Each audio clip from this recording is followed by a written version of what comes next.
E a gente vai dar continuidade aqui, entrando na última palestra desse segundo dia, a última, mas não, como o Elcio vai falar, mas não a última, mas não a pior. Garanto que ele vai falar isso, isso já é costume do Elcio. Elcio, depois da vinheta, é contigo.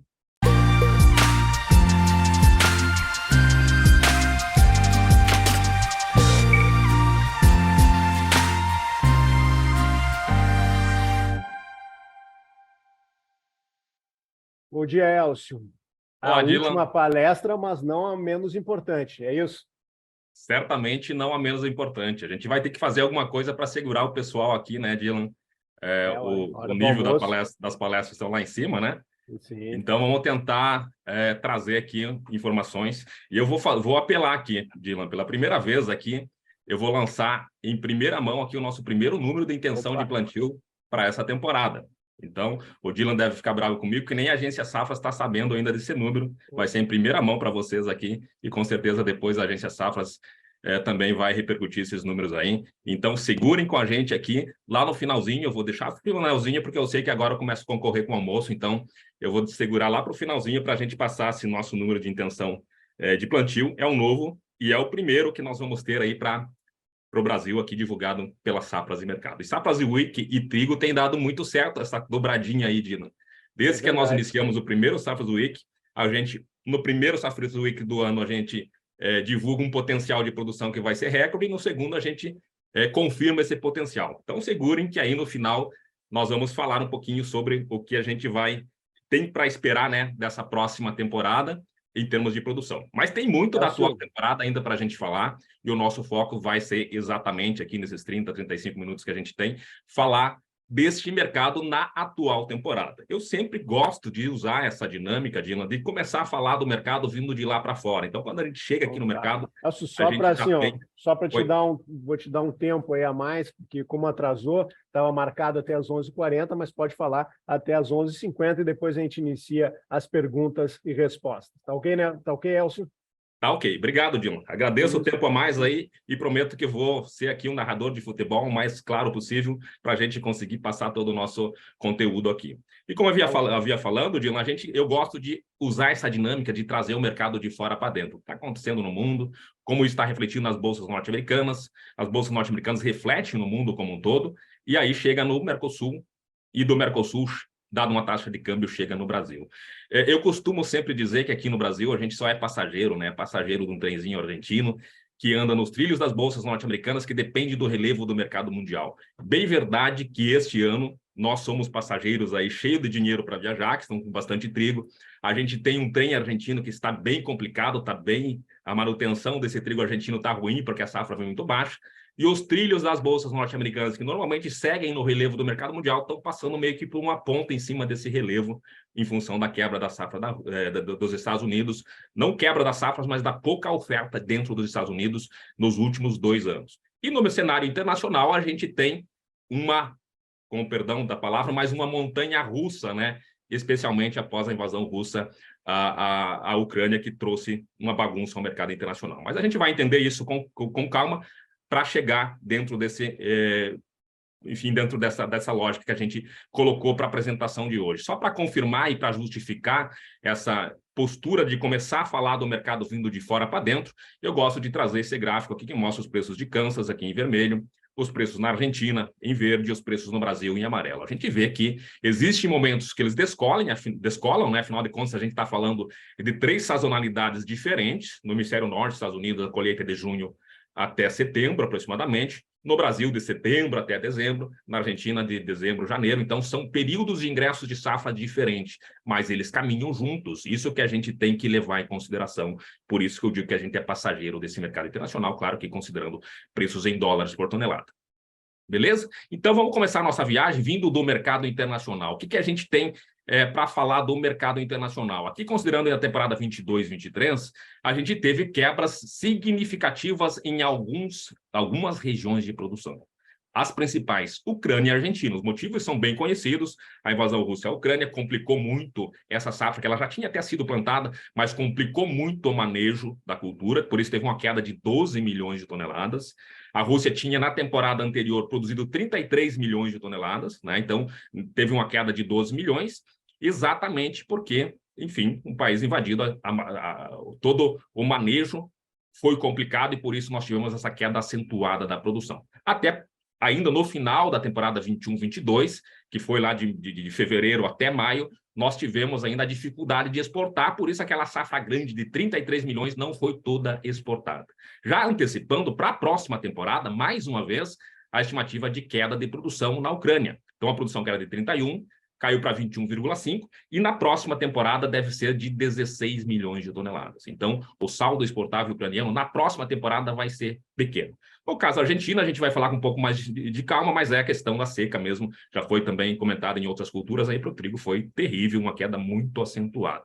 Colocamos outros aí, Marrocos, Paquistão, a Índia, que lá em maio suspendeu as exportações exatamente porque tinha uma safra muito pequena, mas detalhe, a Índia já está quase começando a colheita da próxima safra, e essa é uma próxima safra que deve vir cheia, sem grandes prejuízos, então já tem que ficar atento a essa situação. Mas esses 6 países que eu listei aqui, eles tiveram uma queda acumulada de 37,5. Assusta bastante essa queda, mas temos o outro lado. No outro lado, a gente tem a Rússia com uma safra gigante, não para de vir trigo da Rússia, o preço da Rússia está muito baixo, agora recentemente com a reabertura do canal de exportação, teve mais uma queda, está em torno de $290 a tonelada. O Canadá tinha uma quebra muito parecida com a da Argentina, então recupera essa produção. E mais aqui perto também nós temos o Cazaquistão, mesmo no Mar Negro, uma elevação significativa para o tamanho da safra ucraniana, melhor, do Cazaquistão, uma safra muito grande. Já, se a gente fizer uma conta muito rápida aqui, nós temos aqui, senhoras e senhores, um aumento de 22 milhões nesses 2 países, enquanto a quebra na Ucrânia foi de 12 milhões de toneladas. Percebam, então, que, fundamentalmente falando, apesar de todo o temor e todas as incertezas que a guerra teve, fundamentalmente falando, na temporada que encerra agora, no próximo mês de maio, nós teremos, ou temos, né, estamos comercializando, tem maior oferta de trigo nessa região.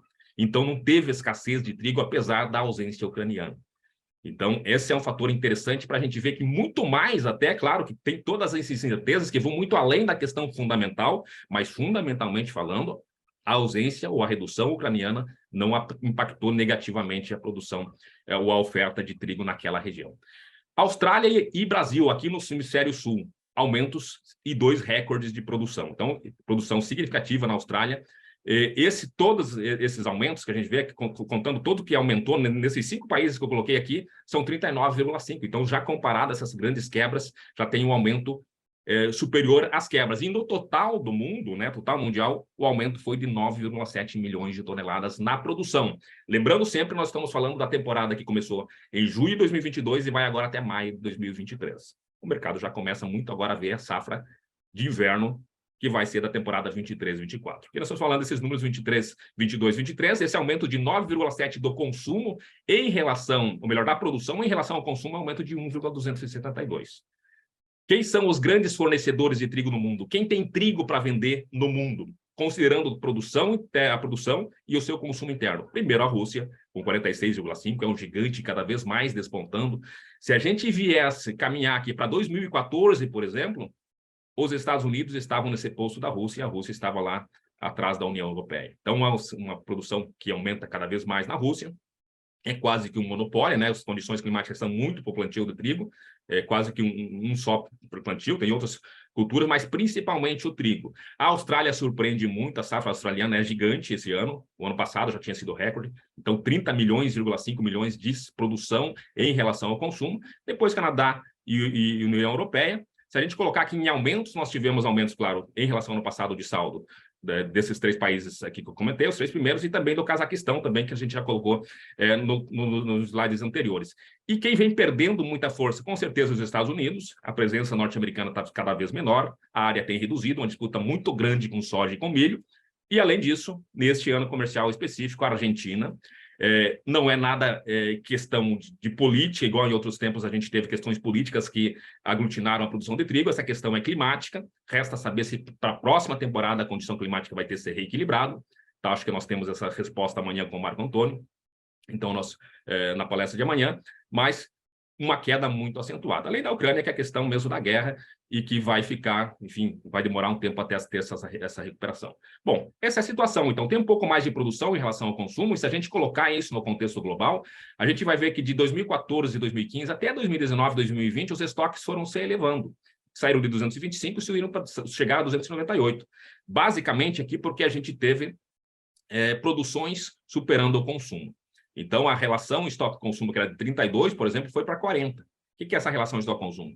Quanto desse consumo os estoques atendem? Claro que quanto maior esse consumo, aqui fica claro no gráfico abaixo, quanto maior essa relação estoque-consumo, menor vão ser os preços. E quanto menor essa relação estoque-consumo, maior vão ser os preços. Vai ter menor disponibilidade. É um indicador fundamental mais claro para a gente ver que, às vezes, só os estoques não querem dizer nada, porque os estoques podem ter aumentado, mas o consumo pode ser menor, eventualmente. Então, essa relação estoque-consumo mostra muito claro. E o que aconteceu nos últimos 3 anos? A relação estoque-consumo estava em 40, voltou para 33,9. Percebam, então, senhores, que apesar de a gente ter uma produção um pouco superior ao consumo neste ano, os estoques iniciais, que aqui caíram de 290 para 277, fazem com que a oferta seja menor e, com isso, nós tenhamos uma nova queda de estoques globais. É algo assustador? Não é algo assustador. A situação está muito mais equilibrada. Quando a gente vê os preços e vê essa explosão de preços que tem aqui, podem ter certeza que o catalisador para essa explosão foi a questão da guerra na Ucrânia. Se não tivesse acontecido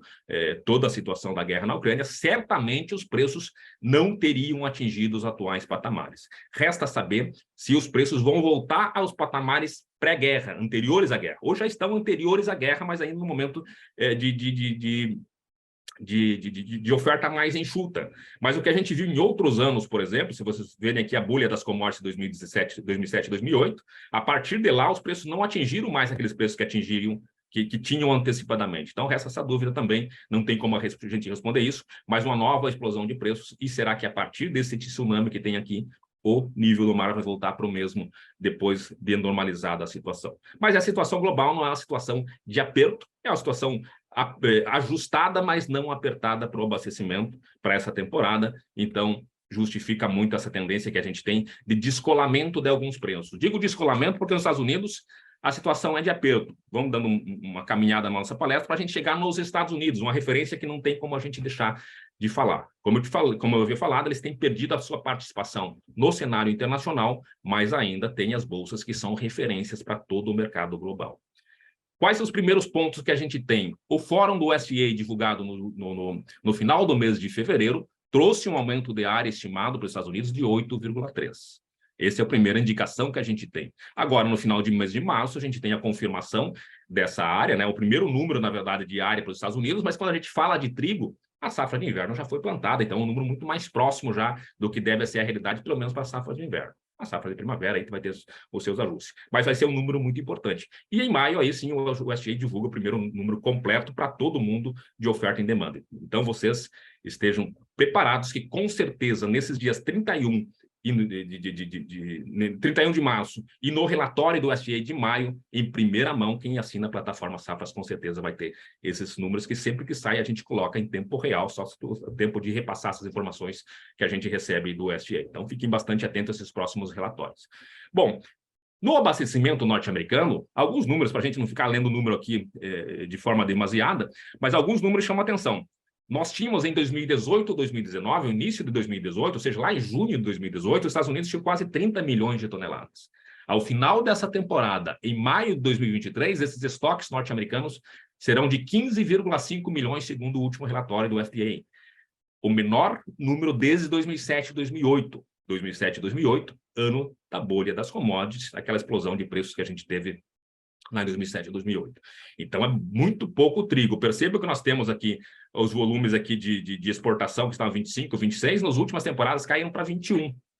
E reduz muito os estoques. Se a gente pegar as projeções do Fórum do USDA, que foram apenas 3 números, área, produção e estoques, se a gente colocar o número de produção estimado no Fórum do USDA e puxar lá embaixo o número de estoques que eles projetam de 16,55, Como os estoques já começam menor, a oferta não é tudo aquilo que se produziu, tem o déficit, a redução, né, da oferta, que é os estoques menores, nós poderíamos, numa situação de manutenção do consumo norte-americano, e é hipotético, os Estados Unidos poderiam aumentar sua presença no mercado internacional em apenas 1,9 milhão de toneladas, 23, ainda números baixos em relação aos que já foram. Aqui nós temos números já quando os Estados Unidos já tinham perdido. Os Estados Unidos já exportou mais de 30 milhões. Então, também para a próxima temporada, é pouco trigo nos Estados Unidos. Lado bom para a produção norte-americana é que a seca que nós tínhamos nas regiões de produção foi aliviada pelas recentes chuvas, então tem condições climáticas melhores nos Estados Unidos, mas a verdade é que não pode dar muito errado nada na safra norte-americana, senão nós teremos mais um ano de muito pouco trigo nos Estados Unidos. É assim. E possivelmente, olha só aqui a confirmação, aquela questão que eu estava falando, que o nosso trilho aqui está um pouco acima da realidade de relevo do mercado mundial de outros fornecedores. Aqui nós temos uma referência da Rússia, mas é a mesma realidade para a Ucrânia, para a Austrália, que entrou agora, tem preços muito baixos. Então, esses preços norte-americanos, se a gente tivesse uma visão apenas norte-americana, eles teriam que estar subindo ainda, porque a situação é apertada. Mas vejam que a partir de outubro, quando nós tivemos uma diferença, trigo norte-americano, $134 por tonelada, mais caro do que o russo. De lá para cá, nós tivemos uma acomodação das cotações norte-americanas. Então, toda essa situação da pressão russa, de tanto trigo saindo da Rússia, tudo isso faz com que nós tenhamos preços mais baixos. A recente renovação do corredor de exportação também pressionou isso. É muito mais até aquela questão de vai ter mais oferta, mais uma oferta. Não tem grande quantidade de trigo ucraniano para ser exportado. E detalhe, a nova prorrogação foi para apenas 60 dias, 2 meses, exatamente porque a Rússia quer ver como vai ficar essa atual temporada. A partir de junho começa a temporada passada, por isso, em vez de 120 dias, foi de 60 dias. Fechado dentro desse ano comercial. Vai ser um fator que vai continuar chamando a atenção do mercado e trazendo volatilidade essa questão do corredor de exportação norte-americano. Beleza, então vamos lá. Fechamos a parte aí do mercado internacional, chegamos na Argentina, muito rapidamente para falar da Argentina, onde nós temos aqui os números das safras lá, nossa filial de Buenos Aires. A gente vê aqui uma queda estrondosa da produção, de 22 milhões para 11,7 milhões de toneladas, menos 10 milhões de toneladas de trigo na Argentina. Isso vai impactar aqui no Brasil no abastecimento, especialmente na entre-safra. Vejam que o estoque, ou melhor, a projeção inicial de produção era de 20, caiu para 11,6, então uma queda de quase 50%. Já dá para ver toda essa situação repercutindo no Brasil, a gente está comprando muito menos trigo na Argentina. Para fazer uma comparação, na safra passada, na temporada brasileira, de agosto de 2022 até fevereiro de 2023, deste ano, a gente importou 60% do trigo veio da Argentina. O ano passado era 90% de todo o trigo comprado no Brasil tinha vindo da Argentina. Quem ocupa esse espaço? Especialmente a Rússia, que no ano passado respondia por 1% das nossas vendas e neste ano já está com 15% das nossas compras no mercado internacional. Isso é 15% e se coloca a Rússia pela primeira vez como segunda principal origem de trigo comprado pelos moinhos brasileiros. Então, a Rússia ocupa esse espaço argentino. Vemos aqui o quadro de oferta e demanda, então, os estoques muito próximos, com essa produção menor, a oferta reduz. Do lado da demanda não tem muito o que mexer no consumo interno argentino. Nós temos um governo que se preocupa muito com essa questão de uma população que está com a renda baixa e vai procurar garantir esse abastecimento a preço mais baixo. Então, só pode mudar no lado da exportação. Se a gente contar aqui a nossa projeção aqui de 7 milhões de toneladas exportadas contra 15,8, os estoques viriam para 1,5 milhão de toneladas. Perfeito? Então, olha só, o que a gente tem aqui. Um detalhe aqui que os exportadores, na safra passada, compraram 18 milhões de toneladas. Só que não exportaram esses 18 milhões de toneladas. Quase 16. Então, 2 milhões e pouco dessas exportações já compradas da safra passada estão aqui. Então, efetivamente, da safra nova, nós temos aqui 5,5 milhões de toneladas de trigo para ser exportado na Argentina, da safra nova. É muito pouco trigo e essa ausência da Argentina certamente vai trazer reflexos sobre a nossa formação de preços aqui. Chegamos à safra brasileira, chegamos à situação brasileira e aqui a gente vai aproveitar os últimos 10 minutos aproximadamente que eu tenho, exatamente para trazer essa repercussão da safra nacional. Lá no primeiro Safras, no penúltimo Safras Week, né, no quarto, a gente tinha trazido esses números aqui de produção recorde. Os nossos números iniciais eram de 10,8 milhões de toneladas. Já era um número meio que de louco, assim, que a gente lançou naquele período. E agora, a consolidação dessa safra trouxe uma produção estimada no Brasil, projetada, né, já consolidada, de 11,5 milhões de toneladas. Somente o Rio Grande do Sul produziu 6 milhões de toneladas. Voltemos 4 anos atrás e a produção brasileira total não conseguia alcançar esses 6 milhões de toneladas se não fosse um ano perfeito em termos de clima. Então, é inegável que nós subimos um degrau na produção de trigo. E o principal fator novo que tem dentro do mercado de trigo é a situação das exportações. É o fator novo. É bem verdade também, e a gente vai perceber isso mais adiante, que a dinâmica de formação de preços, a partir do momento que nós temos um estado que tem excedente de produção, ela passa a mudar. Nós tínhamos normalmente uma produção que era a paridade, uma projeção de preços que vinha da paridade de importação. Ou seja, o produtor nacional vai poder vender ao preço que o importado está chegando ao moinho.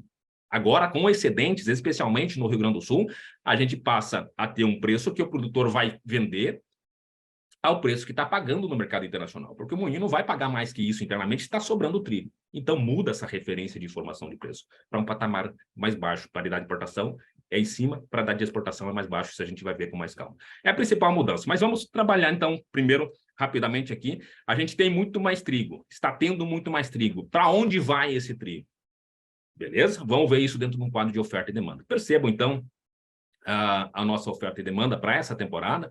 Os estoques já eram um pouco maior, a produção foi bem maior. Primeiro impacto, vamos importar menos. Vamos importar menos do que nas temporadas passadas. Por quê? Porque tem mais excedente interno e talvez até principalmente porque a Argentina está muito fraca. A Argentina estando muito fraca, as opções de hemisfério norte, tem os Estados Unidos que não tem TEC, mas está muito caro, e as outras opções têm a tarifa externa comum de 10%, que encarece também. Então, ainda assim, a gente tem essa redução de importação com a maior oferta interna. Trigo gaúcho está saindo dos portos do Porto do Rio Grande para atender moinhos do Nordeste, em torno de 200 mil toneladas a estimativa para este ano. É novo, a cabotagem está tendo mudanças na lei da cabotagem que está flexibilizando esse transporte via costa, e isso reduz a necessidade de importação. Porque não adianta nada nós termos produções gigantes aqui no Brasil se não tiver como transportar de forma logística que seja interessante. Muitas vezes é interessante comprar no mercado internacional. Ainda não dá para ser totalmente abastecido pelo Sul. Tanto é que, na outra ponta, a gente tem exportações saindo. Detalhe das exportações. Nós já iniciamos aqui, tivemos uma projeção aqui que nós falávamos até 4 milhões de exportações. Não vai fechar esses 4 milhões, não vai fechar 3,5 milhões de toneladas e possivelmente não vai fechar o mesmo número do ano passado. Por quê? Até agora foi exportado no Rio Grande do Sul, especificamente 2,5, e a janela de exportação está cada vez menor. Não só logisticamente a janela está pequena, como mercadologicamente hoje está muito barato o trigo no mercado internacional. Hoje o mercado nacional, inclusive o Paraná, está pagando mais pelo trigo gaúcho excedente do que o mercado internacional. A gente vai ver nas contas mais próximas aí. Mas possivelmente não vamos fechar o mesmo número do ano passado de exportação. Todos esses números que são projetados. Então, de repente, aqui nós temos ração e semente, um aumento de 1 milhão de toneladas. Pode ser que seja mais, dependendo do preço do milho, da quantidade do feed wheat que teve no Paraná, que vai ser destinado para ração aqui internamente e não no mercado internacional. Aí vai depender se vai compor as exportações ou a ração. Tudo isso vai trazer aqui de diferença. A grande novidade, se vocês forem ver esses quadros de exportação, aqui o melhor quadro de oferta e demanda, é a presença norte-americana no mercado internacional. Vamos nos manter no mercado internacional? É a tendência. A guerra na Ucrânia abriu a janela da exportação, colocou o trigo brasileiro na vitrine do mercado internacional. É bem verdade que nem sempre esse preço lá de fora vai ser tão bom quanto está sendo agora, por questões de mercado internacional e de câmbio. Nós teremos essa demanda sempre saindo para o mercado internacional, mas os preços nem sempre vão ser tão bons quanto agora. Então, essa é a nova realidade. Tem uma nova demanda. E se a gente pensar só no Rio Grande do Sul, essa nova demanda é a principal demanda. Olha aqui embaixo, nós temos aqui, por exemplo, a moagem dos moinhos do Rio Grande do Sul é de 1,9 milhão de toneladas. Quando a gente vai para a ração e semente 3, mas as exportações já são de 2,7. Então, o principal componente da demanda gaúcha é mercado internacional. Beleza? Outros componentes aqui é a cabotagem, outras unidades da federação, especialmente nesse ano que o Paraná está com dificuldade. A indústria moageira paranaense ela é muito grande. Normalmente a produção paranaense ela serve apenas para equilibrar em relação ao consumo interno do Paraná, Tanto é que, até pouco tempo, a referência para preço no Paraná era a compra de mercado paulista. Hoje é no mercado paranaense mesmo, que é demandado internamente. Num ano como esse, que durante um mês todo a produção levou muita chuva, tem dificuldade de se encontrar trigo de qualidade, de boa qualidade, e a alternativa mais acessível tem sido o mercado gaúcho.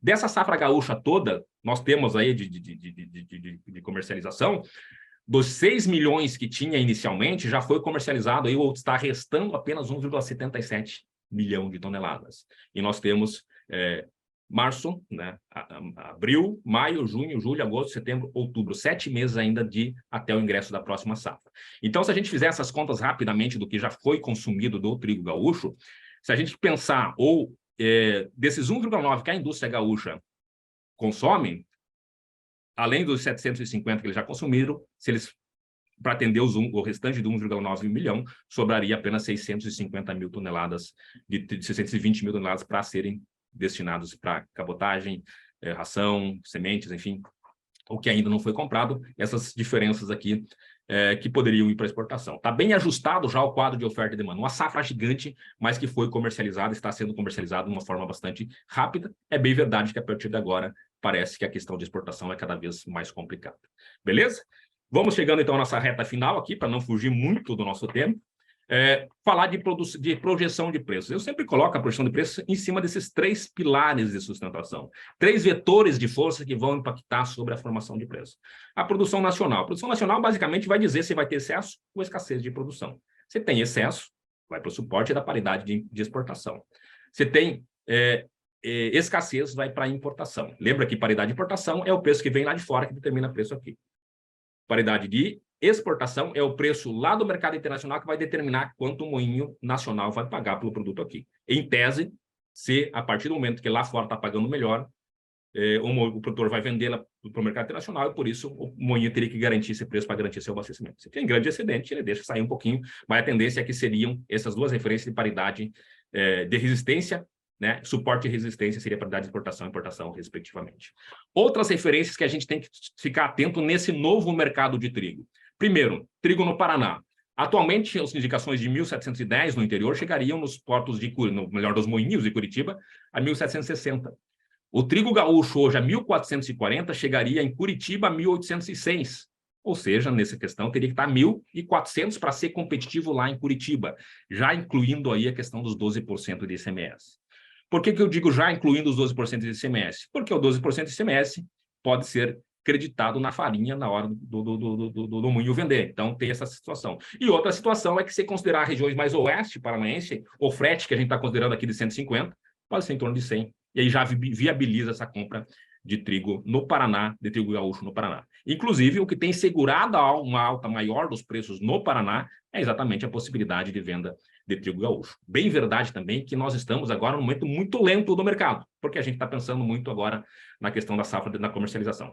Seguindo outras referências, o preço do milho hoje, o trigo hoje é mais barato que o milho, né? Olha, o trigo 1.440, o trigo 1.483, diferença de R$43.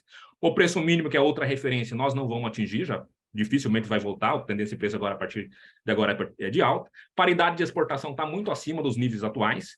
Só para ter uma ideia aqui, se hoje a única opção de aquisição internacional fosse a Argentina, o produtor do Paraná poderia vender no interior a 1.944 e o gaúcho a 1.923. Está vendendo a 1.710 e 1.440.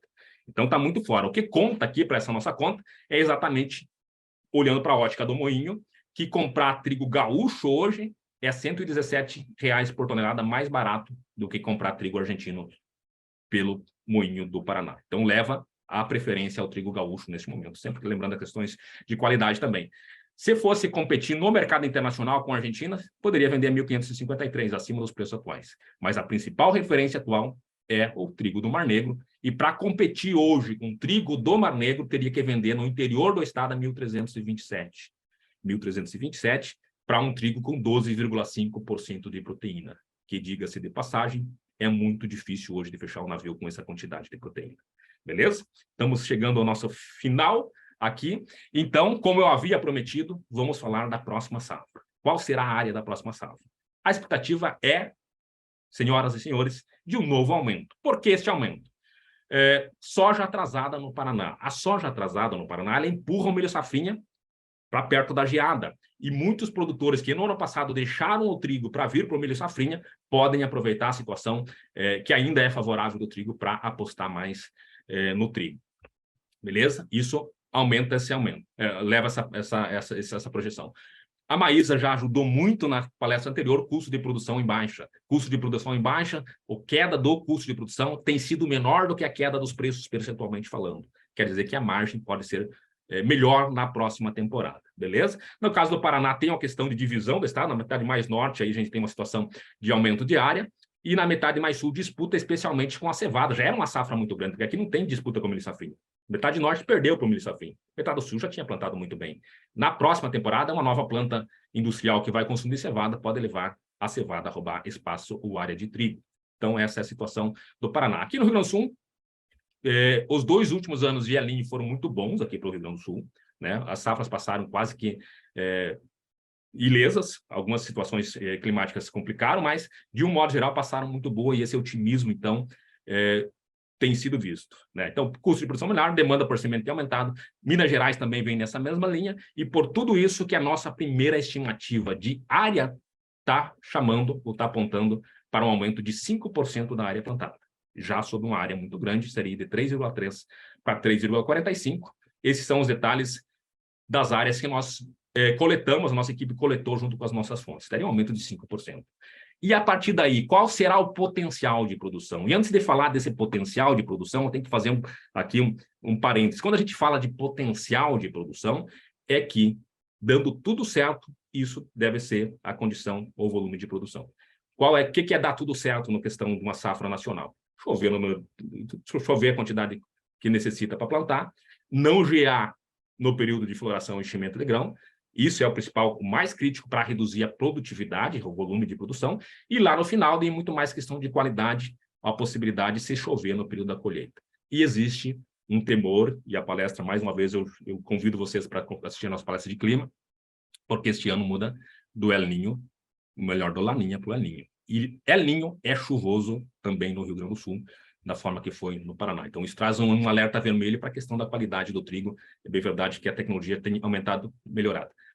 Para deixar de enrolar, estimativa, nossa primeira estimativa de produção, 12,07 milhões de toneladas na próxima temporada, sendo 6,25 no Rio Grande do Sul e 4,08 no Paraná, os 2 maiores produtores, os demais estão aí. Essa palestra vai ser disponibilizada, vocês podem ver com mais calma, mas é essa nossa estimativa. Com essas nossas estimativas, fechando aqui os meus 30 minutos, e o Vila já está aparecendo aí, estamos produzindo muito mais, parece ser muito claro isso. Quais são os desafios que a gente tem? O desafio climático não tem muito o que fazer.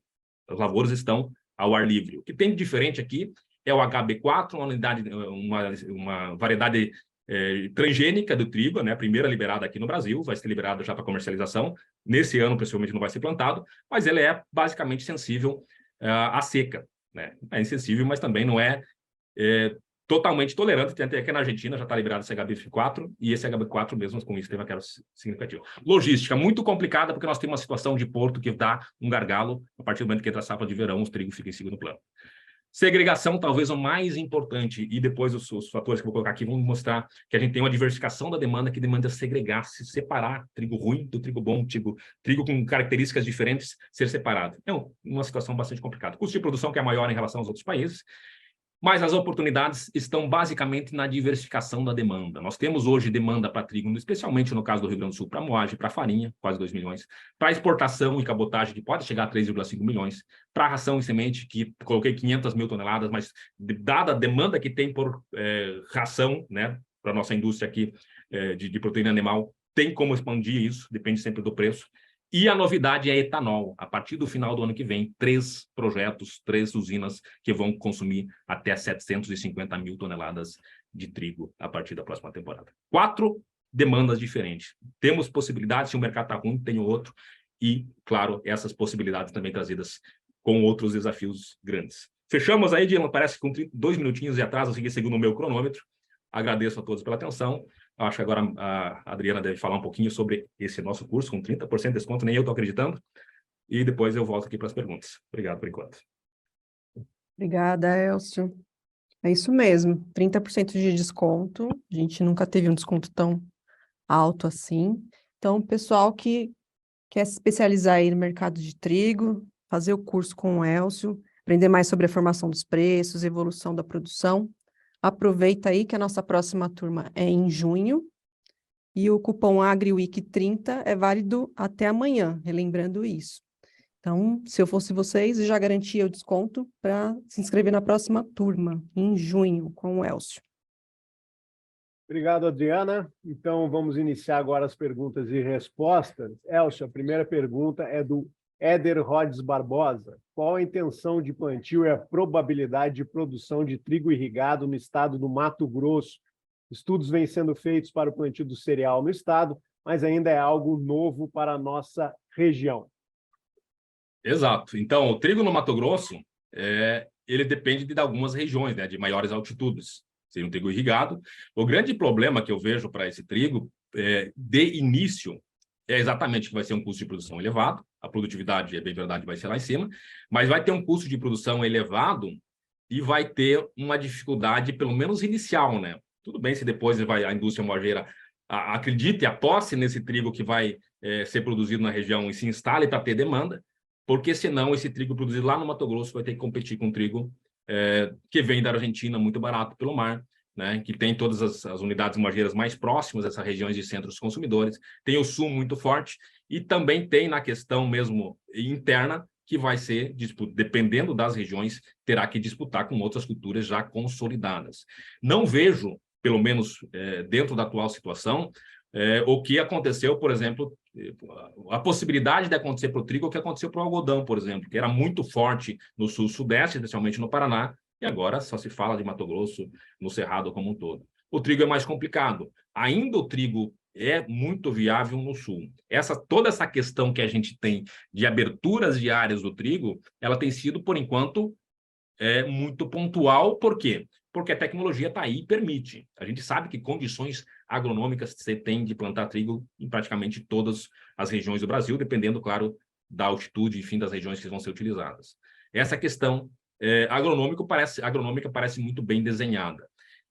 Quando a gente vai para a questão econômica, recentemente tem atraído esses produtores. Está tendo retorno, mas em condições de uma possibilidade de clima mais de produção, de preços mais comportados no mercado internacional, ou eventualmente uma mudança do regime cambial que traga esse câmbio para baixo, parece coisa provável no curto prazo, mas aí essa produção pode ser um pouco prejudicada. Para ser viabilizado, a gente tem que ter aquela mudança lá do mercado internacional. Esse novo patamar, que a gente lembra que dos preços que eu falei, que eram num determinado patamar, depois das bolhas das commodities, eles subiram e não voltaram tudo. A ideia é que, talvez a partir da guerra, eles subam e novamente não voltem tudo, porque nós temos preços internacionais lá embaixo, nosso mercado é aberto. A partir do momento que esse preço lá de fora permita o trigo, entre aspas, comprar área nessas regiões, aí a gente tem a viabilidade. A agronômica já tem, a viabilidade econômica ainda é complicada e demanda aí uma questão enfim, tecnologia está sendo feita, depende mesmo de viabilidade econômica e até da questão da cadeia produtiva também apostar nesse trigo e começar a ter mais unidades moageiras na região do Cerrado, especialmente, inclusive, no Mato Grosso. Elcio, antes que eu me esqueça aqui, o Odones, de Jaraguá do Sul, te mandou um abraço. Mas a pergunta é do Davi Caxias. Elcio, onde estão esses projetos de usinas de etanol de trigo? São três no Rio Grande do Sul, todas, né? Eu não sei se eu posso aqui abrir enfim, de quem está fazendo, mas é de uma grande indústria já consolidada no biodiesel, né? Então, acho que eu já estou respondendo. Essa é a principal. Também tem e as outras são duas cooperativas. A principal delas é exatamente vamos falar, né? Todo mundo vai saber. A BS Bios, 550 mil toneladas, e depois 175 na Cotrijal, e mais, se não me engano, 25 ou 30 mil toneladas numa outra cooperativa que me foge agora. Mas todas aqui no Rio Grande do Sul, até porque é aqui que nós temos esses excedentes, essa nova possibilidade de demanda. A ideia é que, a partir do final do ano que vem, a usina, por exemplo, da BS Bios comece a funcionar e comece a demandar trigo já para essa especificidade. Pergunta, Elcio, da Iorena D'Angelo. Como é a adaptação no Brasil do trigo como é a aceitação no Brasil? Vamos corrigir, porque o meu espanhol está meio ruim aqui. Como é a aceitação no Brasil do trigo HB4 da Argentina. Foi esse, ó, só para deixar bem claro para quem eventualmente não sabe o que é o HB4, é a primeira variedade geneticamente modificada legalizada para comercialização e plantio no Brasil. O que eu posso dizer perdão, É a Lorena, isso. Lorena. Então, o que a gente tem? A gente tem ainda uma fase de adaptação. A gente teve no milho, quando chegou no Brasil, a mesma coisa. Muita reticência no primeiro momento. A indústria nacional não queria aceitar num primeiro momento.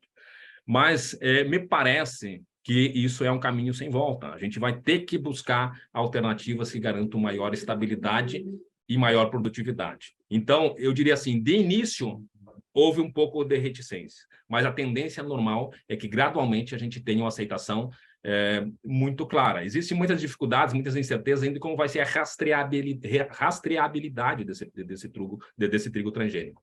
Mas eu acho que, assim como foi no milho, a questão do trigo transgênico é um caminho meio que sem volta e que a indústria, aos poucos, vai começar a aceitar. Essa aceitação vai chegar. A partir do momento em que esse tipo de trigo for alternativa e alternativas eventualmente mais barata, vai ser o trigo que vai ser comercializado. A tendência é que cada vez mais tenha essa participação. Aí vai depender até a aceitação de consumidor, que essa ainda não foi testada, né? Vai ter que testar como vai ser a aceitação no consumidor final. E aí talvez nós tenhamos, pelo menos num primeiro momento, prêmios para variedades não transgênicas. No milho, se eu não me engano, posso estar falando besteira, mas tinha esses prêmios para variedades não transgênicas. Com o tempo vai entrando dentro de uma normalidade. Então, existiu reticência no momento, mas vem sendo aceita, e a partir do ano que vem, possivelmente, nós vamos ter mais utilização e plantio, né? Tanto plantio como utilização para a indústria nacional aqui de trigo HB4, o trigo transgênico. Elcio, chegando então ao meio-dia e 2 minutos, pessoal já com fome, todo mundo com fome, e eu te agradeço pela palestra, pelas perguntas, agradeço a participação de todos. Esse segundo dia do evento vai se encerrando agora. Repito o agradecimento a todos. Reforço que aproveitem e solicitem a demonstração da plataforma Safras, que está sendo ofertada durante esse 5º Safras AgriWeek, e lá vocês encontrarão todas as palestras dos 3 dias de evento dentro de alguns dias, além de todo o conteúdo produzido pelos jornalistas e analistas de safras e mercado. Convido também a visitarem nosso site, safras.com.br, e conferir a nossa agenda de cursos com todos os analistas. Vocês podem aproveitar, inclusive, os descontos que a Adriana colocou à disposição. Também peço que acessem nossas redes sociais e o nosso canal da Agência Safras no Telegram, além do nosso canal no YouTube, o Safras TV, com vídeos diários e mais informações sobre o mercado das commodities brasileiras. Amanhã o dia será dedicado aos mercados de soft commodities, café, etanol, açúcar e algodão. Também falaremos sobre agricultura de precisão e traremos a palestra do Marco Antônio dos Santos, da Rural Clima, sobre as previsões climáticas. A apresentação amanhã será do meu colega e amigo, jornalista Alessandro Carvalho. Até lá e um bom dia a todos.